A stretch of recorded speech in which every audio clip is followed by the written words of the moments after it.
لِيَأْذَنْ بِحَرْبِ. Somebody declared war against me, the one who start hurting people. When you hurt a mu'min, verbally, physically, financially, you are declaring war against me. And who can do that? So that's number one.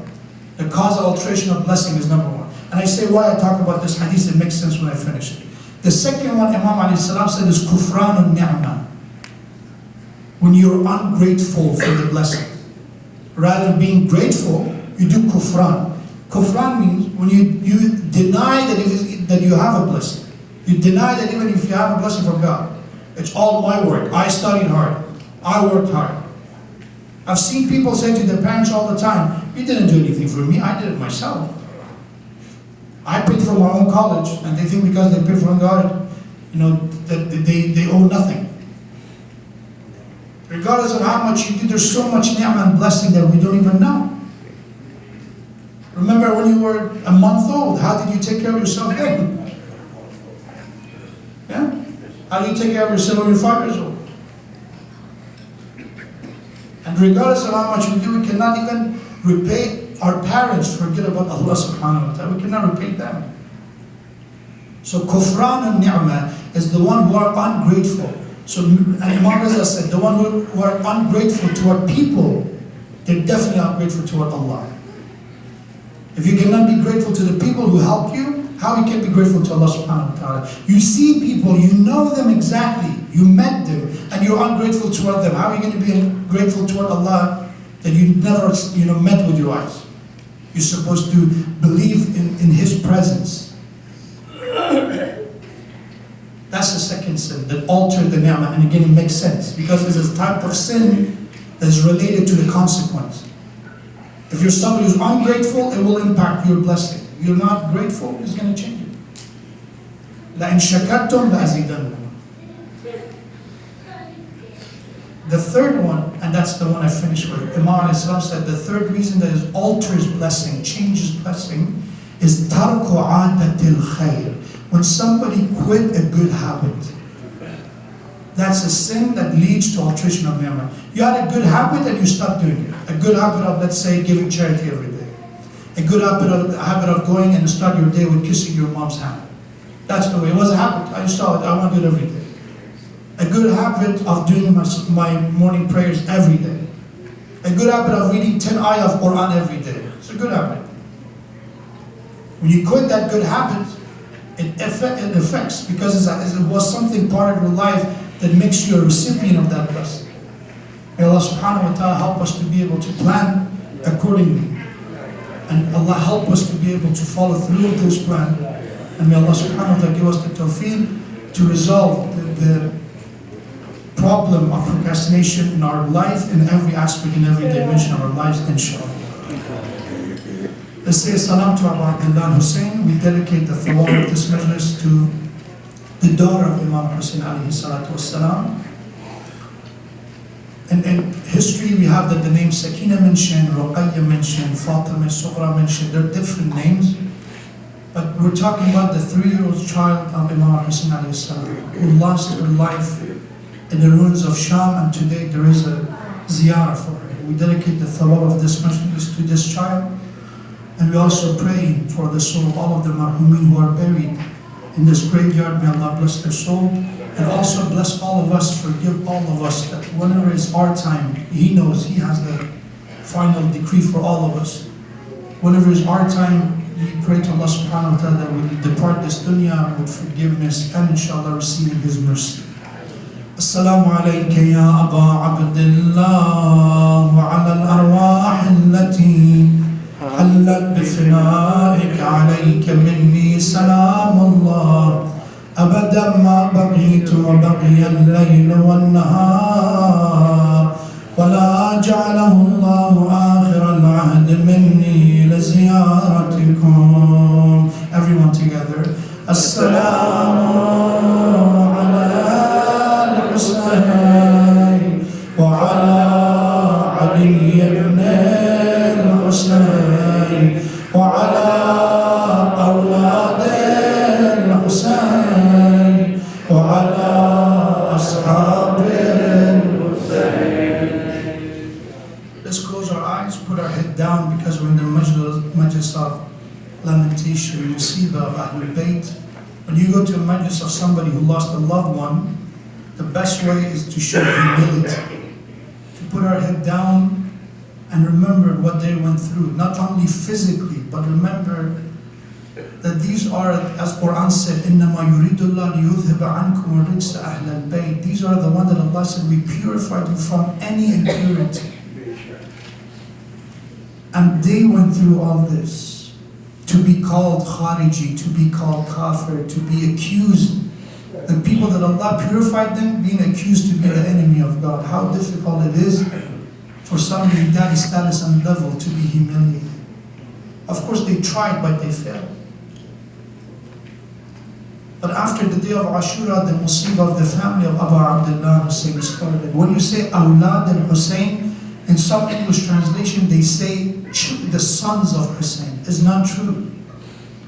Assalamu ala Hussein, peace be upon Hussein. Wa ala awlad al-Hussein, peace be upon the children of Hussein. It's not just the son. The daughter of Abu Abdullah Hussein went through a lot of difficulty. The first is that after the day of Ashura, the evening of that day, we have that Zainab Salamullahi alayha start searching for the children, start counting them, that we have everyone accounted for. And then she noticed that this child of Imam Hussein, this orphan, is missing. So she starts searching one tent to another. Some of them are fully burned, some of them are half burned. She's searching for this girl. Ya Allah, what happened? Hussein alayhi salam trusted me with his children. So as she was searching in the land of Karbala, she went to the final place that she could look for this child. And that was Maqtal, the place of the Shahada of Abu Abdullah Hussein. When she came to the Maqtal, she saw all these bodies, lifeless, headless bodies on the ground of Karbala. And she saw this child is sitting next to one body. She's crying and weeping. So she approached her and said, my dear child, why you came here? Said, my aunt Zainab, when my father, I saw her, he came toward this direction. I've been looking for him, but I can't recognize him. There is no head for me to recognize these bodies. So we have that as she was crying, the enemies came and forced them to depart from those bodies, and they eventually departed Karbala, made sure once more they passed by the bodies of the Shahada and the martyrs of Karbala. But the musibah of the city of Sham was the greatest of musibah. Because we have in the Maqatil, the first thing they said to these children was calling them yatim, orphans.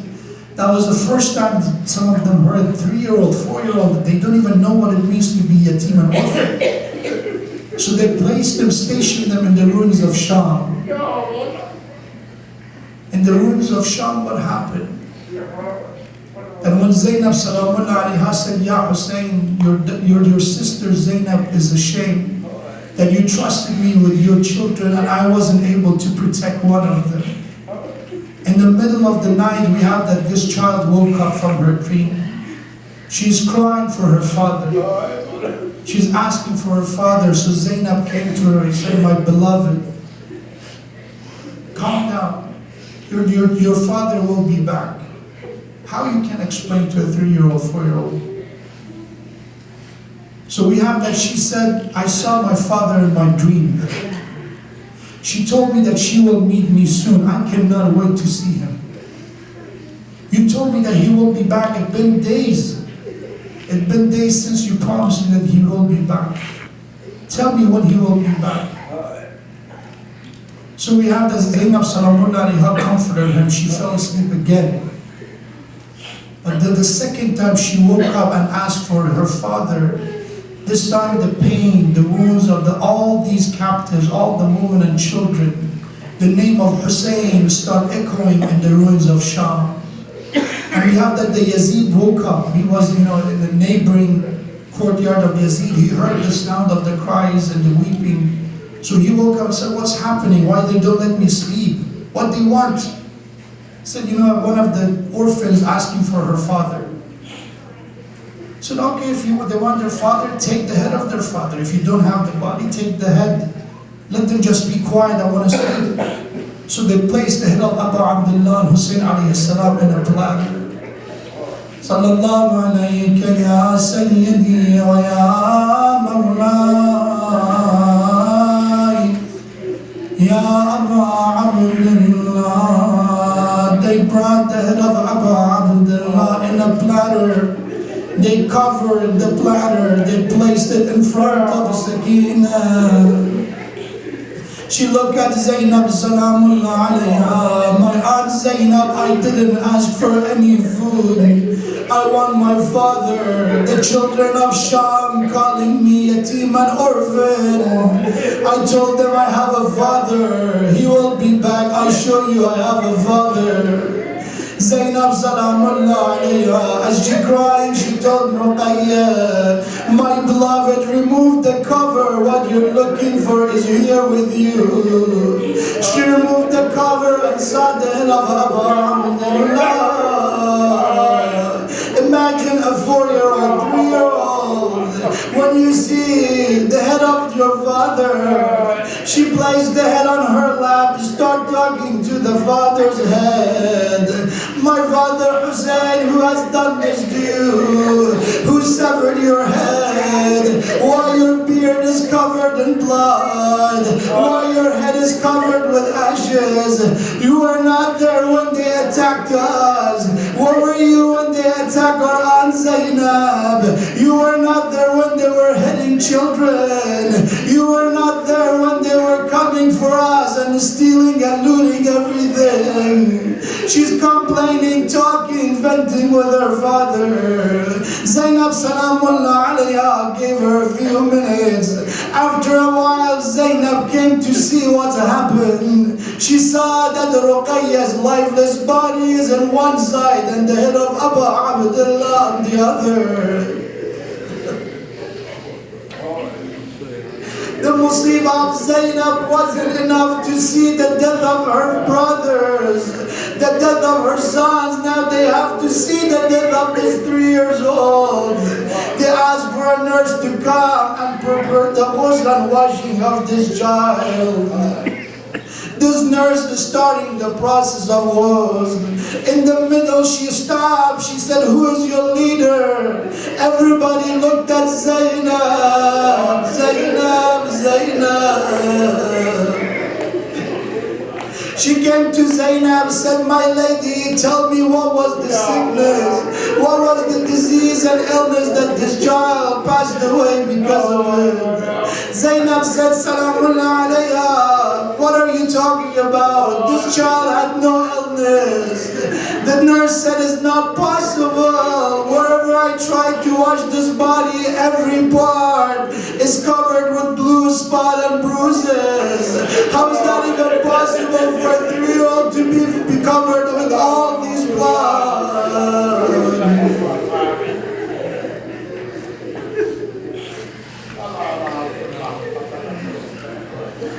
وَلَا لَعْنَةُ اللَّهِ عَلَى الْقَوْمِ الظَّالِمِينَ وَسَيَعْلَمُ الَّذِينَ ظَلَمُوا أَيَّ مُنْقَلَبٍ يَنْقَلِبُونَ.